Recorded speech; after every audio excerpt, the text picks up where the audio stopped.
നമസ്കാരം. നമ്മുടെ കേരളത്തിലെ ക്ഷീരകർഷകർക്ക് വളരെ പരിചിതമായ ഒരു പശുവാണ് സുനന്ദിനി. പക്ഷേ ഈ സുനന്ദിനി പശു എങ്ങനെയാണ് ഉണ്ടായതെന്ന് നിങ്ങൾക്കറിയാമോ? അതിന് പിന്നിൽ വർഷങ്ങളോളം നീണ്ട ഒരു വലിയ ബ്രീഡിംഗ് പ്രോഗ്രാമുണ്ട്.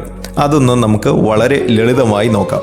കേരളത്തിലെ പഴയ നാടൻ പശുക്കൾക്ക് നമ്മുടെ കാലാവസ്ഥയുമായി നല്ല രീതിയിൽ പൊരുത്തപ്പെടാനുള്ള കഴിവുണ്ട്. ചൂടും ഈർപ്പവുമുള്ള കാലാവസ്ഥയിലും ഇവയ്ക്ക് ജീവിക്കാൻ സാധിക്കും. പക്ഷേ ഒരു പ്രശ്നമുണ്ട്, പാലുൽപാദനം കുറവായിരുന്നു. അപ്പോൾ നമ്മുടെ കാലാവസ്ഥയോട് പൊരുത്തപ്പെടാൻ നാടൻ പശുക്കൾക്കുള്ള ഗുണവും നല്ല പാലുൽപാദന ശേഷിയുള്ള വിദേശ ഡയറി ബ്രീഡുകളുടെ ഗുണവും രണ്ടും ഒരുമിച്ച് കിട്ടിയാൽ എങ്ങനെയിരിക്കും? ഈ ആശയത്തിൽ നിന്നാണ് കേരളത്തിലെ ഏറ്റവും വലിയ ബ്രീഡിംഗ് പ്രോഗ്രാം ആരംഭിക്കുന്നത്. 1963 ഇൻഡോസിസ് പ്രോജക്റ്റ് കേരളത്തിൽ ആരംഭിച്ചു. ഇതിൻ്റെ പ്രധാന ലക്ഷ്യം കേരളത്തിന് അനുയോജ്യമായ നല്ല കറവ പശുക്കളെ വികസിപ്പിക്കുക എന്നതായിരുന്നു. ഇതിനായി കേരളത്തിലെ നാടൻ പശുവിനെ വിദേശ ബ്രീഡുകളുമായി ക്രോസ് ബ്രീഡിംഗ് നടത്തി. പ്രധാനമായും സ്വിസ് ബ്രൗൺ, ജേഴ്സി, HF പോലെയുള്ള ബ്രീഡുകളുടെ ജെനറ്റിക്സ് ആണ് ഉപയോഗിച്ചത്. പിന്നെ എന്താണ് സംഭവിച്ചത്? ഒറ്റ ജനറേഷൻ കൊണ്ട് സുനന്ദിനി ഉണ്ടായതല്ല. തുടർച്ചയായി പല തലമുറകളായി ബ്രീഡിംഗ് നടത്തി നല്ല പശുക്കളെ തിരഞ്ഞെടുക്കുകയും നല്ല ജനറ്റിക് ക്വാളിറ്റിയുള്ള ബുൾസിനെ തിരഞ്ഞെടുക്കുകയും ചെയ്തു.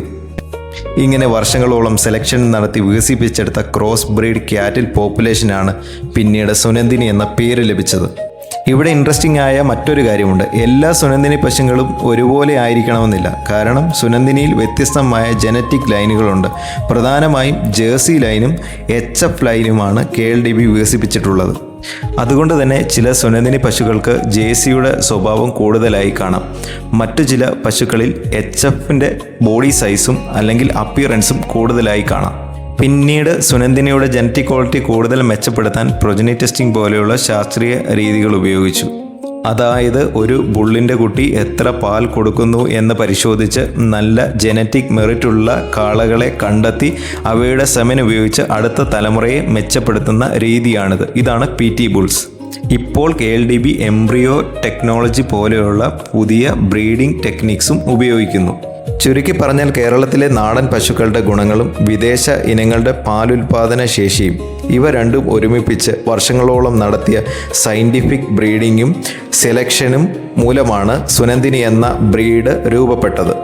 അതുകൊണ്ട് സുനന്ദിനി എന്നത് വെറും ഒരു ക്രോസ് ബ്രീഡ് പശുവിൻ്റെ പേര് മാത്രമല്ല, കേരളത്തിലെ ക്ഷീരമേഖലയിലെ വർഷങ്ങളോളമുള്ള സയൻറ്റിഫിക് ബ്രീഡിങ്ങിൻ്റെ ഒരു ചരിത്രം കൂടിയാണ്.